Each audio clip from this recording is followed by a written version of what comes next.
విద్యార్థులందరికీ ఇంకోసారి సుస్వాగతం. ఈరోజు పాలిటీకి సంబంధించిన విషయాల గురించి మాట్లాడుకుందాం. ఇంతకు ముందు చెప్పిన విధంగా ఈ సిరీస్ మార్చి 6వ తేదీ బుధవారంతో ముగుస్తోంది. ఇక పాలిటీకి సంబంధించిన విషయాలకు వస్తే సెక్షన్ 125 క్రిమినల్ ప్రొసీజర్ కోడ్కి సంబంధించి దీనికి పర్సనల్ లాస్కి మధ్య ఎందుకు క్లాష్ వస్తోంది? ప్లేసెస్ ఆఫ్ వర్షిప్ యాక్ట్ ఏం చెప్తోంది? అయితే ఈ act Mathura, Varanasi mosque temple డిస్ప్యూట్స్కి ఎందుకు వర్తించదు? ఓబీసీస్కి సంబంధించి రాజ్యాంగంలో ఉన్నటువంటి ప్రొవిజన్స్ ఏమిటి? అలాగే మండల్ కమిషన్ రికమెండేషన్స్లో ఏముంది?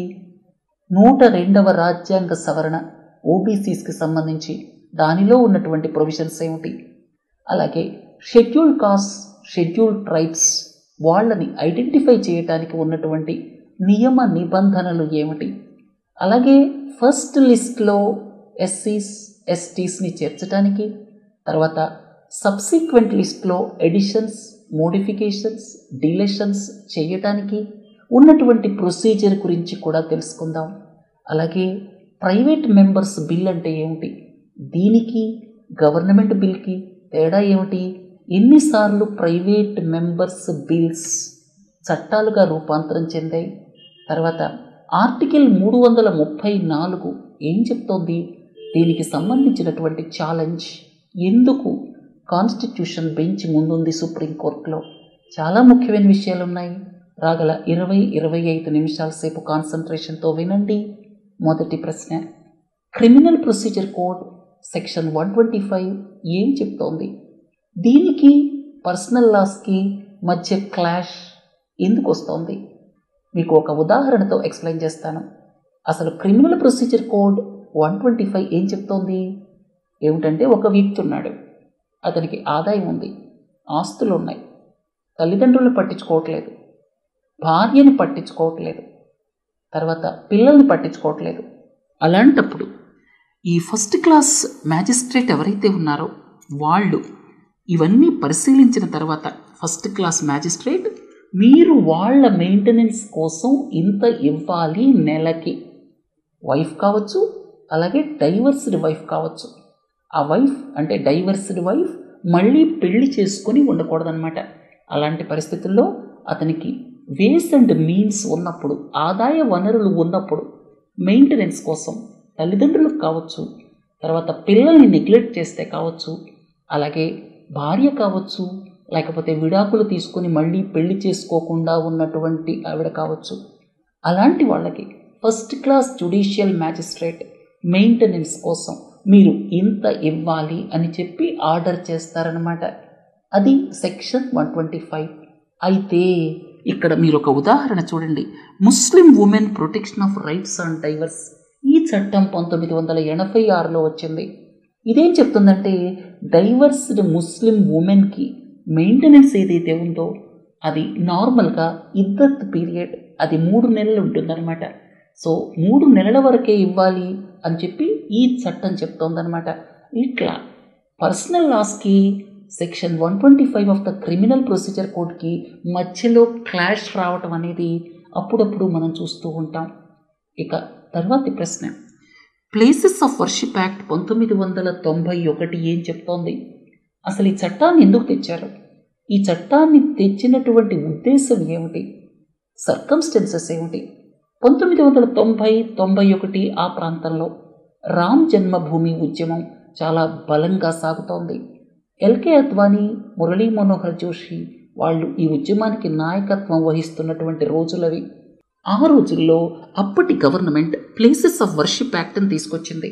అంటే మీరు రిలీజియస్ క్యారెక్టర్ని మార్చకూడదు. ఒక ప్లేస్ ఆఫ్ వర్షిప్, ఏదైనా ఒక ప్లేస్ ఆఫ్ వర్షిప్ ఉందనుకోండి, అది టెంపుల్ కావచ్చు, మాస్క్ కావచ్చు, చర్చి కావచ్చు, 1947 ఆగస్టు 15న ఏ స్టేటస్లోనైతే ఉందో ఆ రిలీజియస్ క్యారెక్టర్ని మీరు మార్చకూడదు. ఇక్కడ ఈ చట్టంలో రిలీజియస్ క్యారెక్టర్ అంటే ఏమిటి అనేది డిఫైన్ చెయ్యబడలేదన్నమాట. అలాగే ఈ ప్లేసెస్ ఆఫ్ వర్షిప్ యాక్ట్ ఏదైతే ఉందో దీని నుంచి రామ్ జన్మభూమి బాబ్రీ మస్జిద్ డిస్ప్యూట్కి మినహాయింపు ఇచ్చారు. ఎందుకంటే అప్పట్లో ఆల్రెడీ లీగల్ ర్యాంకిల్ ఉంది కాబట్టి దాన్ని మినహాయించేశారు, అదొక్కటే మినహాయించారు. కోర్టులు ఎలాగైతే చెప్తాయో అలా వెళ్ళాలి అని చెప్పి దాన్ని ఒక్కదాన్ని మినహాయించి అన్ని రిలీజియస్ స్ట్రక్చర్స్ని కూడా ఈ వర్షిప్ యాక్ట్ కిందకి తీసుకొచ్చారనమాట. అంటే మీరు ఏ రిలీజియస్ ప్లేస్కైనా సరే రిలీజియస్ క్యారెక్టర్ని మార్చకూడదు, అది ఒకటి. తర్వాత రెండోది ఏంటంటే, ఇక్కడ ఏదైనా సరే సూట్స్ కానీ అప్పీల్స్ కానీ ఇతరితర ఏవైనా ప్రొసీడింగ్స్ కానీ ఉన్నాయనుకోండి, అవన్నీ అబేట్ అయిపోతాయి. అంటే అవన్నీ కూడా ఏ కోర్టు ముందు పెండింగ్ ఉన్నా కూడా అవన్నీ వెళ్ళిపోతాయి, నల్ అండ్ వాయిడ్ అయిపోతాయి ఈ చట్టం వచ్చిన వెంటనే. అది రెండవది. మూడోది ఏంటంటే, ఏన్షియంట్ హిస్టారికల్ మాన్యుమెంట్స్కి ఏవైతే ఈ 1958 చట్టం ప్రకారం ప్రొటెక్ట్ చేయబడి ఉన్నాయో వాటికి ఈ ప్లేసెస్ ఆఫ్ వర్షిప్ యాక్ట్ వర్తించదు. ఒక విధంగా చెప్పుకోవాలంటే ఈ చట్టాన్ని ఎందుకు తీసుకొచ్చారంటే, రామజన్మభూమి లాంటి డిస్ప్యూట్స్ ఇంకా వస్తాయేమో అన్నటువంటి ఆలోచనతోటి ఈ చట్టాన్ని తీసుకురావటం జరిగిందనమాట. సరే, ఇప్పుడు రామ్ జన్మభూమి బాబ్రీ మస్జిద్ డిస్ప్యూట్కి సంబంధించి మనం చూసాం. ఆ ల్యాండ్ని రామ్ జన్మభూమి ట్రస్ట్కి ఇవ్వటం, తర్వాత రామ్ టెంపుల్ ఇనాగరేషన్ ఇవన్నీ జరిగిపోయాయి. తర్వాత ఇప్పుడు 2 డిస్ప్యూట్స్ ఉన్నాయి. వీటికి ఈ వర్షిప్ యాక్ట్ ఏదైతే మనం చెప్పుకున్నామో ప్లేసెస్ ఆఫ్ వర్షిప్ యాక్ట్ ఎందుకు వర్తించదు? మీకు ఇంతకుముందు చెప్పాను, రిలీజియస్ క్యారెక్టర్ని మీరు మార్చకూడదు.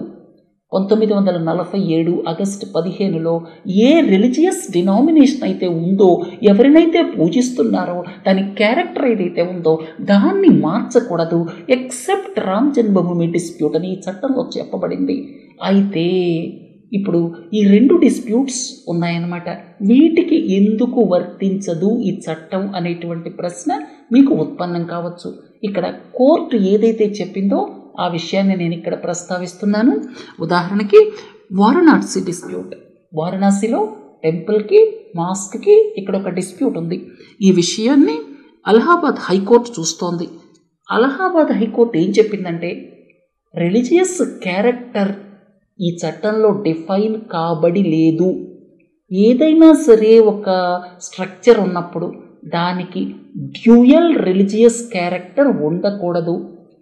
తర్వాత ఇంకోటి ఏంటంటే, రిలీజియస్ క్యారెక్టర్ని డిటర్మైన్ చేయటం కోసం అవసరమైతే ఏవైనా సరే మనం పద్ధతులు ఉపయోగించి, అంటే ఎగ్జామినేషన్ ఆఫ్ ఎవిడెన్స్ ద్వారా మనం రిలీజియస్ క్యారెక్టర్ని కనుక్కోవచ్చు. కాబట్టి ఈ యాక్ట్ అనేటువంటిది రిలీజియస్ క్యారెక్టర్ని అసర్టైన్ చేయటం కోసం ఈ చట్టం అనేది అడ్డంకి కాదు. ఇక్కడ వారణాసి డిస్ప్యూట్కి సంబంధించి ఏఎస్ఐ సర్వే చేసింది. ఏఎస్ఐ సర్వే చేసి ఏం చెప్పిందంటే, అంతకుముందు ఒక టెంపుల్ ఉండేది, ఆ టెంపుల్ని డిస్మాంటిల్ చేసి ఒక మాస్క్ కట్టారు అనేటువంటిది ఏఎస్ఐ సర్వేలో చెప్పడం జరిగింది. ఇక్కడ అలహాబాద్ హైకోర్టు తీసుకున్నటువంటి స్టాండ్ ఏంటంటే, ఇక్కడ చేస్తున్నదంతా కూడా రిలీజియస్ క్యారెక్టర్ని డిటర్మైన్ చేయటానికి చేస్తున్నారు కాబట్టి ఈ worship act, places of worship act ఏదైతే ఉందో అది ఈ డిస్ప్యూట్కి వర్తించదు అని అలహాబాద్ హైకోర్టు స్టాండ్ తీసుకుంది. ఇక మథురా డిస్ప్యూట్, ఇక్కడ కూడా ఒక టెంపుల్ మాస్క్కి సంబంధించి ఒక వివాదం ఉందన్నమాట. అయితే ఇక్కడ డిస్ట్రిక్ట్ కోర్టు ఏ విధమైనటువంటి వ్యూ తీసుకుందంటే, ఇక్కడ 1968లో ఈ 2 కూడా ఒక అగ్రిమెంట్కి వచ్చాయి. అంటే అక్కడ మాస్క్ అలాగే టెంపుల్ ఈ 2 అథారిటీస్ కూడా ఒక అగ్రిమెంట్కి వచ్చాయి 1968లో. తర్వాత దాన్ని 1974లో అమలు చేయటం జరిగింది. అంటే కొంత ప్రాంతం టెంపుల్ ప్రెమిసెస్గా, కొంత ప్రాంతం మాస్క్ ప్రెమిసెస్గా అగ్రి అయ్యారనమాట. ఇప్పుడు ఆ 1968 అగ్రిమెంట్ మీద వచ్చినటువంటి ఛాలెంజ్ కాబట్టి దీనికి కూడా వర్తించదు అని చెప్పి మథురా డిస్ట్రిక్ట్ కోర్ట్ దీన్ని ఇంటర్ప్రెట్ చేయడం జరిగిందనమాట. అర్థమైంది కదా? ఈ మథురా డిస్ప్యూట్ గురించి, వారణాసి డిస్ప్యూట్ గురించి తరచుగా వార్తల్లోకి వస్తున్నటువంటి విషయాలన్నమాట ఇవి. అందుకే నేను మీకు ప్లేసెస్ ఆఫ్ వర్షిప్ యాక్ట్ ఏం చెప్తోంది, అలాగే places of worship act Mathura డిస్ప్యూట్కి ఎందుకు వర్తించదు, వారణాసి డిస్ప్యూట్కి ఎందుకు వర్తించదు అనేది క్లియర్గా ఎక్స్ప్లెయిన్ చేశాను. వారణాసి డిస్ప్యూట్కి ఎందుకు వర్తించదంటే, ఇక్కడ ఏవైతే అలహాబాద్ హైకోర్టు పర్మిషన్తో స్టెప్స్ జరుగుతున్నాయో అవన్నీ కూడా రిలీజియస్ క్యారెక్టర్ని అసైన్ చేయటానికి, అంటే అసలు రిలీజియస్ క్యారెక్టర్ ఏమిటి ఈ స్ట్రక్చర్కి, దీన్ని ఐడెంటిఫై చేయడానికి జరుగుతున్న ప్రయత్నాలు. కాబట్టి రిలీజియస్ క్యారెక్టర్ని ఐడెంటిఫై చేసే ప్రక్రియని ఈ చట్టం ఆపలేదు అని అలహాబాద్ హైకోర్టు స్టాండ్ తీసుకోవడం జరిగింది. ఇక మథురా డిస్ప్యూట్ విషయానికి వచ్చి 1968లో ఒప్పందానికి వచ్చారు. ఆ ఒప్పందం మీద ఛాలెంజ్ కాబట్టి దీనికి కూడా ఆ చట్టం వర్తించదు అని డిస్ట్రిక్ట్ కోర్టు స్టాండ్ తీసుకుందనమాట. తర్వాత అదర్ బ్యాక్వర్డ్ క్లాసెస్, ఓబీసీస్, రాజ్యాంగంలో ఏం చెప్పబడింది, మండల్ కమిషన్ రికమెండేషన్స్ ఏమిటి? మండల్ కమిషన్ విషయానికి వస్తే 52% ఓబీసీ పాపులేషన్ నిర్ధారించారు. మొత్తం హిందూస్ కాదు, 44% హిందూస్, 8% వేరే రిలీజియన్స్లో ఉన్నటువంటి బ్యాక్వర్డ్ క్లాసెస్ అన్నమాట. మొత్తం 52% అని నిర్ధారణకు వచ్చారు. అయితే ఆ తర్వాత శాంపిల్ సర్వే ఆఫీస్ 2000 ఆ ప్రాంతంలో చేసిన దాని ప్రకారం 41% ఉంటారు అని వాళ్ళు చెప్పడం జరిగింది. ఏదేమైనప్పటికీ కూడా ఓబీసీస్కి సంబంధించి క్లియర్ స్టాటిస్టిక్స్ లేవు. ఎందుకంటే మన దేశంలో కాస్ట్ సెన్సస్ 1931 తర్వాత జరగలేదు.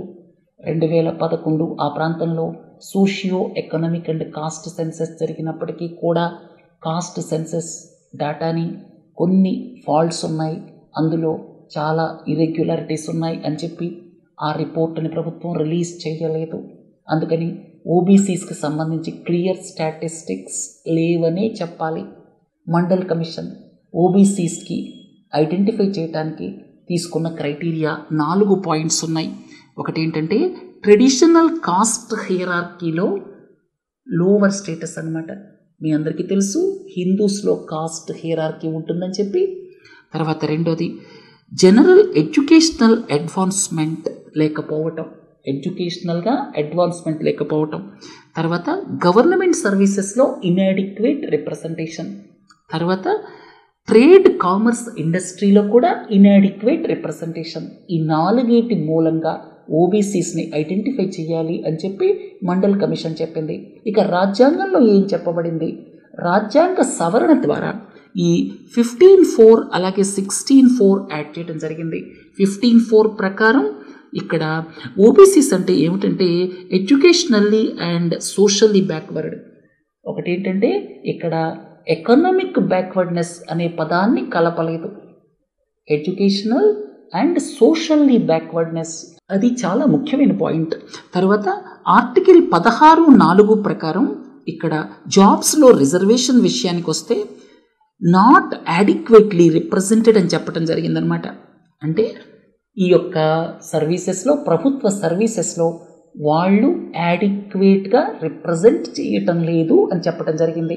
సో ఇక్కడ రాజ్యాంగానికి సంబంధించి ఓబీసీస్కి సంబంధించి 2 ముఖ్యమైన విషయాలని మర్చిపోకండి. ఒకటేంటంటే ఆర్టికల్ 15(4) రాజ్యాంగంలోని ఆర్టికల్ 15(4) ప్రకారం ఎడ్యుకేషనల్ బ్యాక్వర్డ్నెస్, సోషల్ బ్యాక్వర్డ్నెస్. తర్వాత 16(4) ఇది రిజర్వేషన్స్ ఇన్ ద జాబ్స్కి సంబంధించి. ఇక్కడ చెప్పబడింది ఏంటంటే inadequate representation in the government services. ఇది రాజ్యాంగంలో ఉన్నటువంటి ఈ ఆర్టికల్స్ అన్నమాట ఓబీసీస్కి సంబంధించి.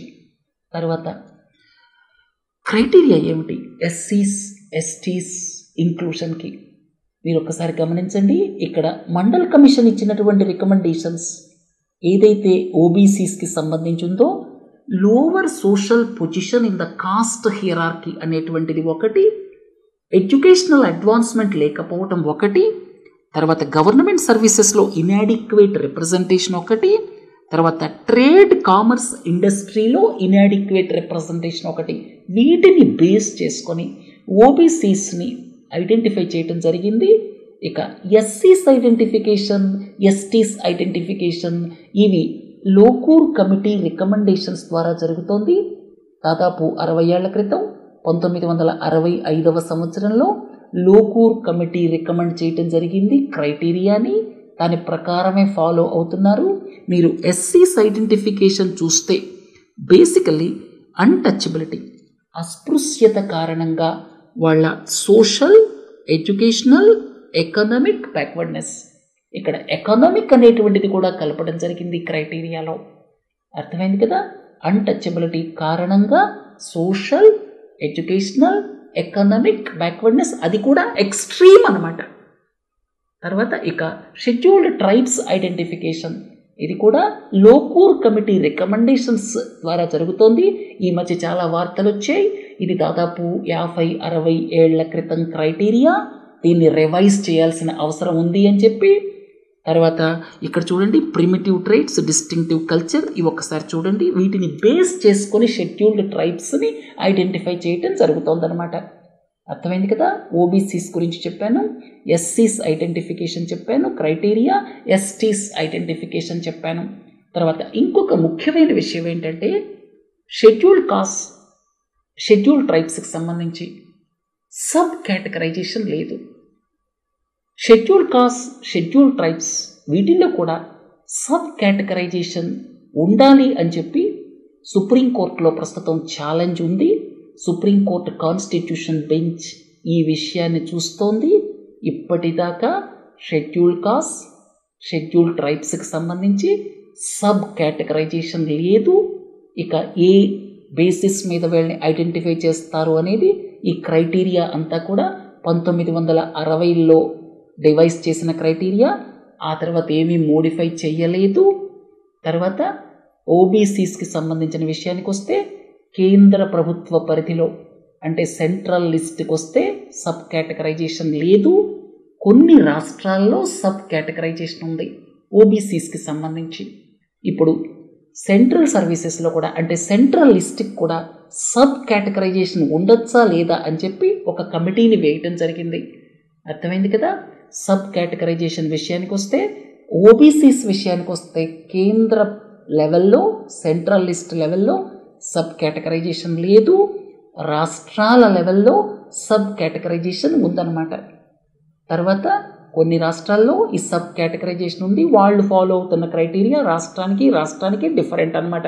ఇక ఎస్సీస్, ఎస్టీస్కి సంబంధించి రాష్ట్రాల్లో కావచ్చు, కేంద్రంలో కావచ్చు, సబ్ కేటగరైజేషన్ ఇంతవరకు లేదు. అర్థమైంది కదా. తర్వాత ఎస్సీస్, ఎస్టీస్ ఫస్ట్ లిస్ట్, దీంట్లో ఎలా ఇంక్లూడ్ చేస్తారు? సబ్సిక్వెంట్ లిస్ట్లో అంటే మోడిఫికేషన్స్, ఎడిషన్స్, డిలీషన్స్ ఇవన్నీ ఎలా చేస్తారు? ఇది చెప్పబోయే ముందు మీకు ఓబీసీస్కి సంబంధించి కూడా ఈ రాజ్యాంగ సవరణ ద్వారా 102వ రాజ్యాంగ సవరణ ద్వారా సెంట్రల్ లిస్ట్కి సంబంధించి ఎస్సీస్కి, ఎస్టీస్కి ఎలాంటి ప్రొసీజర్ అయితే ఫాలో అవుతారో అలాంటిదే ఓబీసీస్కి కూడా ఫాలో అవుతారు. ఈ ముఖ్య విషయాన్ని గమనించండి. ఎస్సీస్కి, ఎస్టీస్కి ఫస్ట్ లిస్ట్ కావచ్చు, సబ్సిక్వెంట్ లిస్ట్ కావచ్చు, వాటికి ఎలా ఫాలో అవుతారో ఓబీసీస్ లిస్ట్కి కూడా అలాగే ఫాలో అవుతారనమాట. 102వ రాజ్యాంగ సవరణ ద్వారా ఎస్సీస్, ఎస్టీస్ ఎలాగైతే ఐడెంటిఫై చేస్తున్నారో ఓబీసీస్ యొక్క ఐడెంటిఫికేషన్ కూడా ఒకే ప్యారిటీ తీసుకురావడం జరిగింది. అర్థమైంది కదా. ఇక రాష్ట్రాల విషయానికి వస్తే వాళ్ళకే వదిలేశారు. రాష్ట్రాల ఐడెంటిఫికేషన్, సబ్ కేటగరైజేషన్ అవి ఏవైతే ఉన్నాయో రాష్ట్రాల విషయంలో జోక్యం చేసుకోకుండా కేంద్రానికి సంబంధించి ఈ ఓబీసీస్ ఐడెంటిఫికేషన్ ఏదైతే ఉందో ఫస్ట్ లిస్ట్, సబ్సిక్వెంట్ లిస్ట్ ఇవన్నీ కూడా ఎస్సీస్, ఎస్టీస్కి ఎలాగైతే చేస్తారో అలా అలైన్ చేయటం జరిగిందనమాట. సరే, ఈ 102వ రాజ్యాంగ సవరణ ద్వారా తెచ్చినటువంటి ఇంకా కొన్ని విషయాలేంటి ఓబీసీస్కి సంబంధించి? National commission for backward classes దీన్ని ఎస్టాబ్లిష్ చేశారు, just like national commission for scheduled cost, scheduled tribes లాగా. తర్వాత ఇక్కడ సోషియో ఎకనామిక్ డెవలప్మెంట్ మీద వీళ్ళు రికమెండేషన్స్ ఇస్తారు, ఎన్సీబీసీ. తర్వాత కంప్లైంట్స్ కానీ ఏవైనా వస్తే వాళ్ళు చూస్తారు, ఎంక్వైరీ చేస్తారు. తర్వాత president notify the list of SEBCs. So ఈ ప్రాసెస్ అంతా ఏదైతే ఉందో దీన్ని ఎస్సీస్, ఎస్టీస్తో అలైన్ చేశారు. దాన్ని ఎక్స్ప్లెయిన్ చేస్తే మీకు ఇది అర్థమైపోతుంది అనమాట. సరే, ఎస్సీస్, ఎస్టీస్ ఫస్ట్ లిస్ట్ ఎలా ఐడెంటిఫై చేశారు? ఫస్ట్ లిస్ట్ ఎలా ఐడెంటిఫై చేశారంటే ఈ ఆర్టికల్స్ 341, 342 పవర్స్ ప్రకారం ప్రెసిడెంట్ స్టేట్ గవర్నర్స్ని కన్సల్ట్ చేస్తారు. ప్రెసిడెంట్ స్టేట్ గవర్నర్స్ని కన్సల్ట్ చేసి ఆ తర్వాత ఎస్సీస్ ఎస్టీస్కి సంబంధించి కాస్ట్స్ని ఐడెంటిఫై చేస్తారు. తర్వాత ఫస్ట్ లిస్ట్ అనేటువంటిది రిలీజ్ అవుతుంది. సబ్సిక్వెంట్ ఎడిషన్స్, మోడిఫికేషన్స్ అవన్నీ పార్లమెంట్ చట్టం ద్వారానే అవుతాయి. అది ముఖ్యమైన విషయం అన్నమాట. మొదటి లిస్ట్ ఏమో ప్రెసిడెంట్ స్టేట్ గవర్నర్స్ని కన్సల్ట్ చేస్తారు, కన్కరెన్స్ కాదు, కన్సల్ట్ చేస్తారు. ముఖ్యమైన విషయం, కన్సల్ట్ చేసి ఫస్ట్ లిస్ట్ని రిలీజ్ చేస్తారు. తర్వాత సబ్సిక్వెంట్ లిస్ట్ అంటే అది ఇక్కడ పార్లమెంట్ చేసేటువంటి చట్టం ద్వారానే సాధ్యమవుతుంది. ఇప్పుడు సెంట్రల్ లెవెల్లో ఓబీసీస్ ఐడెంటిఫికేషన్ కూడా సేమ్ అంటే సిమిలర్ ప్రొసీజర్ని తీసుకొచ్చారనమాట 102వ రాజ్యాంగ సవరణ ద్వారా. సరే, ఎడిషన్స్, డిలీషన్స్, మోడిఫికేషన్స్ వీటికి సంబంధించి ప్రొసీజర్ ఏమిటి? చాలా క్లియర్గా ప్రొసీజర్ ఇవ్వటం జరిగింది. మొదట రాష్ట్రాలు ప్రపోజల్ని పంపిస్తాయి. తర్వాత ఎన్సీఎస్సీ, ఎన్సీఎస్టీ, ఓబీసీస్కి అయితే ఎన్సీబీసీస్ వాళ్ళు వెరిఫై చేస్తారు. ఒకవేళ వాళ్ళు కుదరదు అన్నారనుకోండి, అంతటితో కథ ముగిసిపోతుంది. ఒకవేళ national commission for scheduled cost, scheduled tribes, OBCs అంటే నేషనల్ కమిషన్ ఫర్ బీసీస్ వీళ్ళు అప్రూవ్ చేశారనుకుందాం. ఆ తర్వాత రిజిస్ట్రార్ జనరల్ ఆఫ్ ఇండియాకి వెళ్తుంది. రిజిస్ట్రార్ జనరల్ ఆఫ్ ఇండియా చూస్తారు. ఒకవేళ రిజిస్ట్రార్ జనరల్ ఆఫ్ ఇండియా కూడా అప్రూవ్ చేశారనుకోండి, తర్వాత పార్లమెంట్ చట్టం ద్వారా ఎడిషన్స్, డిలీషన్స్, మోడిఫికేషన్స్ చేస్తారు. ఒకవేళ ఆర్జీఐ ఒప్పుకోలేదనుకోండి, ఇది కుదరదు అన్నారనుకోండి, ఆ తర్వాత ఎక్కడికి వెళ్తుంది? మళ్ళా స్టేట్కి వెళ్తుంది రివ్యూ కోసం. వాళ్ళు రివ్యూ చేసి పంపిస్తారు, అడిగిన ఇన్ఫర్మేషన్ ఇస్తారు. అప్పటికీ కూడా రిజిస్ట్రార్ జనరల్ ఆఫ్ ఇండియా కుదరదు పొమ్మన్నారనుకోండి, దాంతో కథ ముగిసిపోతుంది. ఒకవేళ ఒప్పుకున్నారనుకోండి, పార్లమెంటు చట్టం ద్వారా ఎడిషన్స్, డిలీషన్స్, మోడిఫికేషన్స్ చేయబడతాయన్నమాట. ఇప్పుడు ఓబీసీస్ కూడా సెంట్రల్ లిస్ట్కి సంబంధించి సేమ్ ప్రొసీజర్ 102వ రాజ్యాంగ సవరణ ద్వారా తీసుకురావటం జరిగింది. తర్వాత సబ్ కేటగరైజేషన్ ఎస్సీస్, ఎస్టీస్లో లేదు. దీనికి సంబంధించిన కేసు సుప్రీంకోర్టు కాన్స్టిట్యూషన్ బెంచ్ చూస్తోంది. పిటిషన్ సుప్రీంకోర్టులో వేశారు. ఎస్సీస్కి సంబంధించి సబ్ కేటగరైజేషన్ ఉండాలి అని చెప్పి సుప్రీంకోర్టు తీర్పు వస్తేనే కానీ దీనికి సంబంధించి ఏమిటి అనేది మనం చెప్పలేము. తర్వాత ఓబీసీస్కి సంబంధించి సెంట్రల్ లిస్ట్లో కూడా సబ్ కేటగరైజేషన్కి సంబంధించి ఒక కమిటీని వేసింది కేంద్రం. తర్వాత రాష్ట్రాల్లో ఈ సబ్ కేటగరైజేషన్ ఉంది ఓబీసీస్కి సంబంధించి. సరే, మీకు క్లారిటీ వచ్చింది కదా. ఇప్పుడు ప్రైవేట్ మెంబర్స్ బిల్ అంటే ఏమిటి? మీ అందరికీ తెలుసు, మన మినిస్టర్స్ ఏవైతే బిల్స్ని ఇంట్రొడ్యూస్ చేస్తారో వాటిని గవర్నమెంట్ బిల్స్ అంటాం. మినిస్టర్ అనేవాళ్ళు ఎవరు? వాళ్ళు ఎగ్జిక్యూటివ్లో పార్ట్ అనమాట. మన లోక్సభలో ఉన్నటువంటి మెంబర్స్ ఆఫ్ పార్లమెంట్ 543 మంది ఉన్నారు కదా, వాళ్ళలో ఒక 50 మంది మినిస్టర్లు అనుకుందాం. ఆ 50 మంది ఎగ్జిక్యూటివ్ కింద వస్తారు, మిగతా వాళ్ళందరూ లెజిస్లేచర్ కింద వస్తారు. వాళ్ళు ఎగ్జిక్యూటివ్ అంటే నిర్ణయాలు తీసుకుంటుంది కదా యూనియన్ క్యాబినెట్, అందులో పార్ట్ అవుతారు. ఇక నార్మల్గా బిల్స్ వాళ్ళు ప్రపోజ్ చేస్తారు పార్లమెంట్లో. ఒకవేళ మినిస్టర్ కాని ఎంపీ ఆయన ప్రపోజ్ చేశారనుకోండి, ఏ పార్టీ వాళ్ళైనా కావచ్చు, వాటిని ప్రైవేట్ మెంబర్స్ బిల్ అంటారు. ప్రైవేట్ మెంబర్స్ బిల్స్ చట్టాలుగా రూపుదాల్చడం చాలా కష్టం. దీనికి సంబంధించినటువంటి స్టాటిస్టిక్స్ ఇక్కడ ఇవ్వడం జరిగింది, మీరు చూడండి. Private member bills these are piloted by non minister MPs. Minister కాని ఎంపీస్ అనమాట. నాన్ మినిస్టర్ ఎంపీస్ వాళ్ళు మినిస్టర్స్ కాదు, వాళ్ళు ఎంపీస్ మాత్రమే.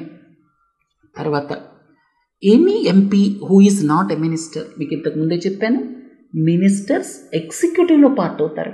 3 వింగ్స్ ఉన్నాయి తెలుసు కదా, ఒకటి ఎగ్జిక్యూటివ్, ఒకటి లెజిస్లేటివ్ వింగ్, మూడోది జ్యుడిషియరీ. సో ఇక్కడ ఎవరైతే మెంబర్స్ ఆఫ్ పార్లమెంట్ మినిస్టర్స్ కారో వాళ్ళు లెజిస్లేటివ్ వింగ్లో పార్ట్ అవుతారు. మినిస్టర్ అయ్యారనుకోండి ఎగ్జిక్యూటివ్లో పార్ట్ అవుతారు. సరే, అసలు విషయానికి వద్దాం. సో ఇక్కడ ఎవరైతే మినిస్టర్ కాదో వాళ్ళు ఏదైనా బిల్లుని చేస్తే ప్రైవేట్ మెంబర్స్ బిల్ అంటారు. తర్వాత దీన్ని అడ్మిట్ చేయాలా వద్దా అనేది ప్రిసైడింగ్ ఆఫీసర్ డిస్క్రిషన్ మీద ఆధారపడి ఉంటుంది. అంటే రాజ్యసభ చైర్మన్ కానీ లోక్సభ స్పీకర్ కానీ డిసైడ్ చేస్తారు. 1 నెల రోజుల నోటీస్ తప్పకుండా ఇవ్వాలి ఈ బిల్లు. ఎందుకంటే ఇది ఎగ్జిక్యూటివ్ ప్రపోజ్ చేసేది కాదు, మినిస్టర్ ప్రపోజ్ చేసేది కాదు, ఇది ఒక మెంబర్ ఆఫ్ పార్లమెంట్ అంటే ప్రైవేట్ మెంబర్ ప్రపోజ్ చేసేది. సో ప్రైవేట్ మెంబర్ ప్రపోజ్ చేస్తున్నారు కాబట్టి కాన్స్టిట్యూషనల్ నార్మ్స్ ప్రకారం ఉందా, ఇందులో ఏవైనా గ్యాప్స్ ఉన్నాయా అని చూడటానికి 1 నెల టైం కావాలి.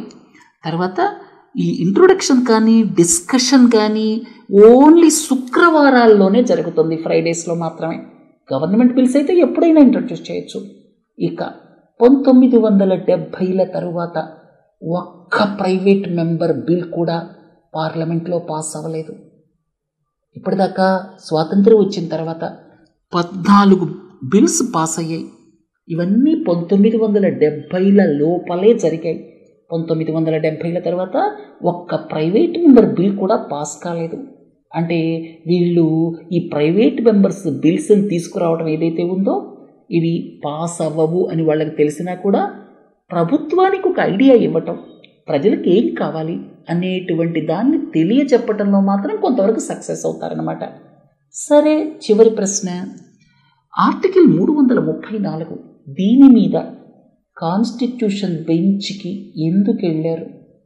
ఎందుకంటే రాజ్యాంగంలో ఉన్న 334 ఏం చెప్తోందంటే 10 సంవత్సరాల పాటు చట్టసభల్లో ఎస్సీలకి ఎస్టీలకి రిజర్వేషన్స్ ఉండాలి. ఒకవేళ ఎక్స్టెండ్ చేయాలనుకుంటే దీంట్లో ఆంగ్లో ఇండియన్ కమ్యూనిటీ కూడా ఉంది, గుర్తుపెట్టుకోండి. ఆంగ్లో ఇండియన్ కమ్యూనిటీ కూడా ఇందులో ఉందన్నమాట. 10 సంవత్సరాల పాటు ఉండాలి అని చెప్పి 334వ అధికరణం చెప్తోంది. అయితే ఒకవేళ ఎక్స్టెండ్ చేయాలనుకుంటే రాజ్యాంగ సవరణ తీసుకొచ్చి ఎక్స్టెండ్ చేయొచ్చు అని కూడా చెప్పడం జరిగింది. అయితే ఇది ఒరిజినల్ కాన్స్టిట్యూషన్లో 10 సంవత్సరాలు ఉంది. ఇప్పటికీ 80 సంవత్సరాల పాటు మొత్తం 2030 దాకా ఎస్సీ ఎస్టీ రిజర్వేషన్స్ని అంటే చట్టసభల్లో రిజర్వేషన్స్ని 2030 దాకా ఎక్స్టెండ్ చేయటం జరిగింది. సో అందుకని దీని మీద ఒరిజినల్ కాన్స్టిట్యూషన్ ఫ్రేమర్స్ 10 సంవత్సరాలని వాళ్ళు అనుకుంటే మీరు పెంచుకుంటూ పెంచుకుంటూ పెంచుకుంటూ పోతున్నారు. దాంతో ఆ నియోజకవర్గాల్లో పోటీ చేయాలనుకునే వాళ్ళకి అవకాశాలు రావటం లేదు. అది రైట్ టు ఈక్వాలిటీని ఎఫెక్ట్ చేస్తోంది అని చెప్పి సుప్రీంకోర్టు తలుపు తట్టడం జరిగింది. ఈ సందర్భంగా ఆర్టికల్ 334 వార్తల్లోకి వచ్చింది. ఇక్కడ ముఖ్యమైన విషయం ఏంటంటే ప్రతి 10 సంవత్సరాలు ఎక్స్టెండ్ చేయడానికి రాజ్యాంగ సవరణ తేవాలి. 104వ రాజ్యాంగ సవరణ తీసుకొచ్చి 2019లో ఎస్టీ ఎస్టీ రిజర్వేషన్స్ని 2030 దాకా చట్టసభల్లో ఎక్స్టెండ్ చేయడం జరిగింది. అయితే ఒక ముఖ్యమైన విషయం ఏంటంటే ఆంగ్లో ఇండియన్ కమ్యూనిటీ రిజర్వేషన్స్ చట్టసభల్లో అవి 2020తో ఎండ్ అయిపోయాయి. 2020 తర్వాత దీని ఎక్స్టెన్షన్ చేయలేదు. ఈ విషయాన్ని గుర్తుపెట్టుకోండి. అంటే ఫస్ట్ 10 సంవత్సరాలు అనుకుంటే 2020 దాకా రాజ్యాంగ సవరణల ద్వారా Anglo Indian community reservations continue అయ్యాయి. తర్వాత ఇప్పుడు ఎస్సీ ఎస్టీ రిజర్వేషన్స్కి సంబంధించి 104వ రాజ్యాంగ సవరణ తీసుకొచ్చి 2030 దాకా ఎక్స్టెండ్ చేయటం జరిగిందనమాట. సరే, రేపు మిస్సెలేనియస్ ఈవెంట్స్తో కలుద్దాం. నమస్తే.